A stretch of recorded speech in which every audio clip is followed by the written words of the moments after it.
Hoy les voy a hablar de diabetes mellitus. Soy Vilchis Ibarra Jean Emanuel. Soy de la carrera de enfermería de la Facultad de Estudios Superiores Zaragoza. Para empezar, ¿alguno de ustedes tiene idea sobre qué es la diabetes mellitus? El exceso de azúcar. ¿Exceso de azúcares? ¿Alguna otra? ¿No? Okay. Ok, la diabetes mellitus es una enfermedad crónico-degenerativa que se caracteriza por tener altas cantidades de azúcar en sangre. El azúcar es la glucosa. Ok, tiene predisposición hereditaria e intervienen varios factores, que son la hipertensión, el sobrepeso y el estilo de vida sedentario. Los valores normales en glucosa en una persona son de 70 a 145 miligramos por decilitro, es la medida que se toma.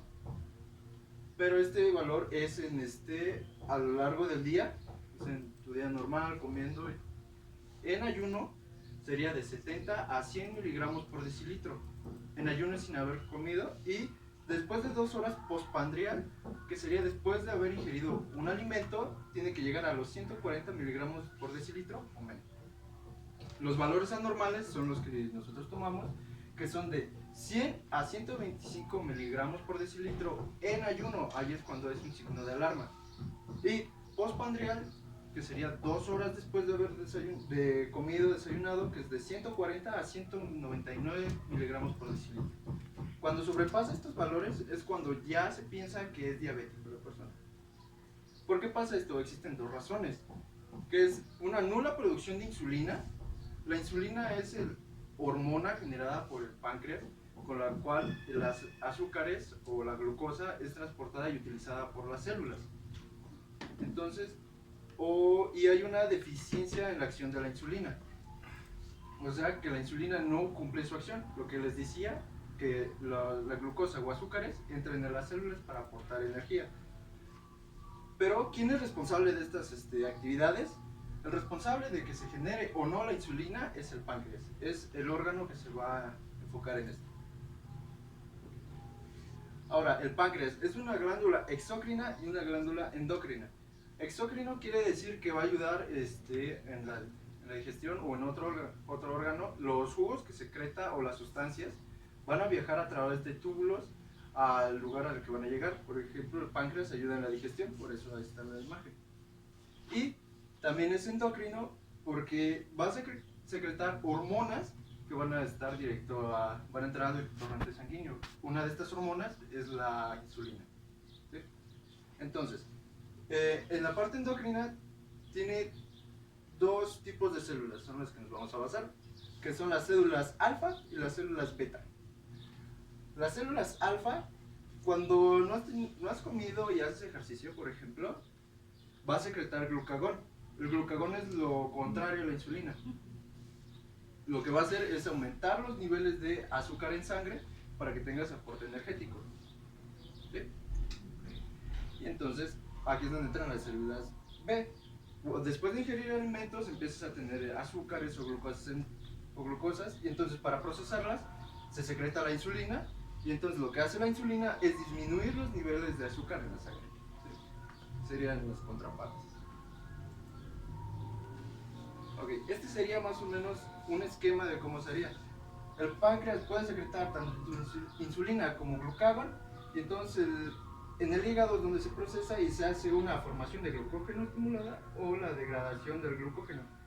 Ahí sería el proceso por el cual se va a tratar la glucosa, y si es insulina va a bajar los niveles de glucosa en sangre, pero si secreta glucagón va a subir la glucosa en sangre.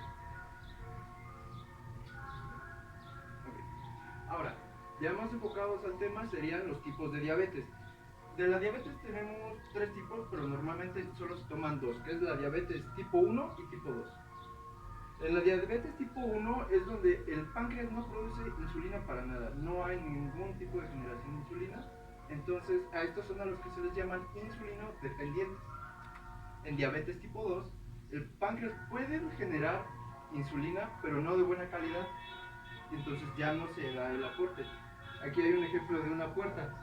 La insulina sería la llave que abriría la puerta para que entre el azúcar. Entonces, sería como el páncreas genera una llave que no funcione y entonces no se puede abrir la puerta porque no es la llave de esa puerta. No se puede entender. Y entonces está la otra, que es la diabetes gestacional. Esta casi no se toma en cuenta. Esta se da por una resistencia durante el embarazo, lo da solamente a los embarazados. Y los que tienen diabetes gestacional tienen predisposición para padecer diabetes tipo 1 o 2. Ok, ahora vamos con signos y síntomas. Hay una cadena de signos y síntomas, que es la regla de las 3 P: polifagia, poliuria, polidipsia y pérdida de peso. Son los 4 P. ¿Qué es lo que pasa? No se está aprovechando el azúcar en sangre. Las células necesitan energía. Entonces las personas empiezan a comer más para poder encontrar esa energía que falta. Pero como no se está aprovechando, ya hay demasiada comida, mucha azúcar. Entonces necesitamos desecharlo, retirarlo, limpiar todo el azúcar que hay, el exceso, y entonces empiezas a orinar. El orinar se le llama poliuria, y cuando empiezas a comer de más se le llama polifagia. Poli mucho, fagia comer, y sería uria, orinar. Entonces empiezas a orinar para desechar toda la glucosa que hay en sangre, pero entonces ahora ya estás orinando de más, ya estás perdiendo líquidos. Aquí es donde empieza la polidipsia y empiezas a tomar mucha agua para reponer los líquidos que estás perdiendo. Y entonces se da la pérdida de peso. La pérdida de peso es porque como no hay azúcares, el cuerpo empieza a descomponer músculo y grasa para obtener esa energía. También el hígado genera una placa de grasas, que también es lo que se utiliza como reservas para obtener energías. Entonces, estos serían como los 4 síntomas que nos dan a pensar que alguien es diabético. Que tenga mucha hambre, que vaya mucho al baño, que tome mucha agua y que haya perdido peso recientemente. También hay otros, que serían las infecciones frecuentes en vías urinarias. Estas causadas porque como se está orinando demasiado, sobrecargas a las vías urinarias y pues entonces empiezan a tener afecciones. La fatiga se da porque no hay energía, no hay aporte energético, te sientes cansado, estás mareado. La visión borrosa es por el aumento de volumen en sangre. Empieza a hacer presión en los vasos capilares de los ojos, por eso empieza a perder la visión. Oscurecimiento a nivel del cuello, se empiezan a ver oscuras estas partes aquí, los pliegues, lo que tiene Leslie, los pliegues, se empiezan a oscurecer. Y hormigueo, entumecimiento de manos y pies también por la falta de oxigenación. Y aquí hay ejemplos: el tomar mucha agua, mucha comida, el perder peso, las ganas de ir al baño, el dolor abdominal o en las infecciones urinarias, que no hay aporte energético, y demora en la cicatrización. También es otro signo y síntoma, porque se siente fatigado. Okay. El diagnóstico: hay 3 fases para diagnosticar, que es el prediabetes, que son las pruebas con los glucómetros. Normalmente en las instituciones hospitalarias se llaman destroxis, así les dicen. Entonces, prediabetes es cuando una persona en ayunos se le toma una prueba de glucosa y sale con signos de 100, o sea, el glucómetro marca en 100, de 100 en adelante, hasta 125. Y después de haber comido, después de carga oral, ahí dice, sería el postprandial, que podría ser a los 140, a los 199, perdón, que marca decigramos por decilitro. Así es como se puede ir dando como una pauta de que la persona es diabética. Entonces, cuando ya se es diabético, hay presencia de síntomas clásicos, que sería una glucemia casual de 200 miligramos por decilitro, constante, y sería una glucemia plasmática de 126 por miligramos por decilitro, y ya después de haber comido postprandial es más de 200. Ahora, en niños y jóvenes, que es la acanthosis nigricans, esto es el oscurecimiento de los pliegues que están aquí en el cuello, lo que habíamos mencionado antes. Es más o menos como un factor que podría decir. Las pruebas de detección presentan los siguientes criterios, que es el sobrepeso, que es uno de los casos normales, un historial genético o predisposición genética, signos y condiciones de resistencia a la insulina, la acantosis nigricans, como mencionábamos, o el síndrome de ovarios poliquísticos. Ahora vamos al tratamiento de la diabetes mellitus. Para la diabetes tipo 1 es solamente insulina. A estos pacientes solamente se les va a dar insulina y nada más. Pero hay 3 tipos, bueno, más. Acción rápida, lenta, cristalina y insulina humana. Que dice NPH. Se le van a recetar las insulinas dependiendo el estado de glucosa que tenga. Si sus niveles de glucosa son elevados, se utilizaría una insulina de acción rápida para bajar rápido los niveles de insulina, de glucosa. Y una insulina de acción lenta sería cuando los niveles están controlados, son estables y solamente se va a ir reduciendo la cantidad poco a poco. Y en la diabetes tipo 2 se les trata con otros medicamentos, también con insulina, pero también con otros medicamentos, porque recuerden que los diabéticos tipo 2 pueden producir o no la insulina, o es insulina de mala calidad. Entonces les dan secretagogos, que estos van a sensibilizar las células beta del páncreas para que produzcan más insulina. Y están los sensibilizadores, que son las biguanidas y tiazolinidionas. Estos los que van a hacer es que van a aumentar la sensibilidad de las células para que puedan absorber la glucosa. ¿Sí? Y el tratamiento no farmacológico. Para los tipos de diabetes, todos deben de tener este tipo de tratamiento, que es una dieta balanceada. Deben de tener un control de lo que comen, no pueden estar consumiendo demasiados azúcares, carbohidratos, porque no los procesan bien. Deben de tener 30 minutos diarios de ejercicio, deben de ejercitarse, es obligatorio.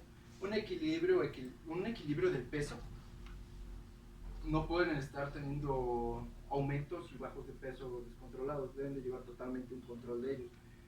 Una restricción del consumo de alcohol y tabaquismo y un monitoreo diario de su glucosa en sangre. Okay. Para la prevención, hay que tener en cuenta los factores de riesgo, que son el sobrepeso, la obesidad, sedentarismo, diabetes gestacional, como mencioné antes, la hipertensión arterial y enfermedades cardiovasculares, que son como el sobrepeso y la hipertensión. Para la prevención primaria contra la diabetes mellitus es la aparición de diabetes mellitus y otras enfermedades crónico-degenerativas como la hipertensión o enfermedades cardiovasculares como la obesidad y la promoción de estilos de vida. La forma para prevenir la diabetes mellitus es tener estilos de vida saludables y tener un control sobre el peso, enfermedades cardiovasculares, que es como se menciona.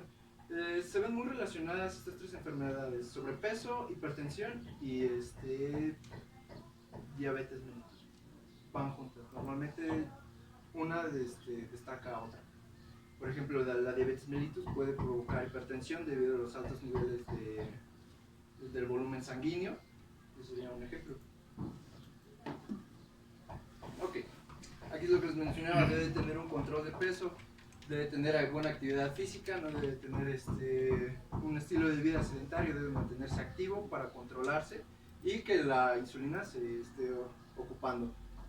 Debe llevarse un plan de alimentación también para que no se tenga problemas.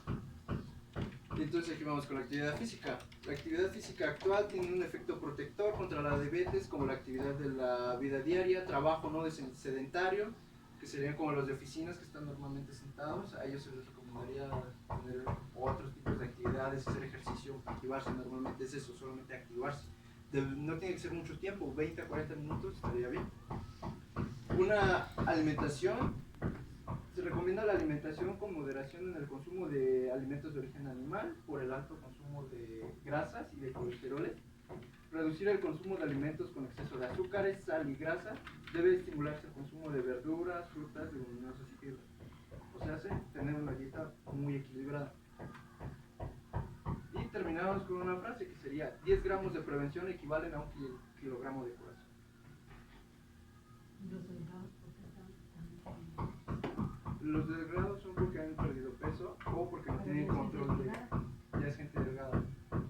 Porque no tienen control de lo que habíamos dicho en una alimentación, tienen un alto consumo de azúcares y el azúcar se queda en su sangre, no la procesan. ¿Sí? ¿Alguna duda?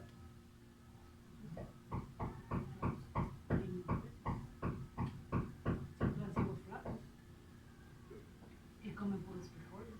Voy a poner una actividad. Es una sopa de letras sobre lo que acabamos de ver. Acá abajo están las preguntas. Ay, no funciona la rodilla. Ajá, ¿qué sería?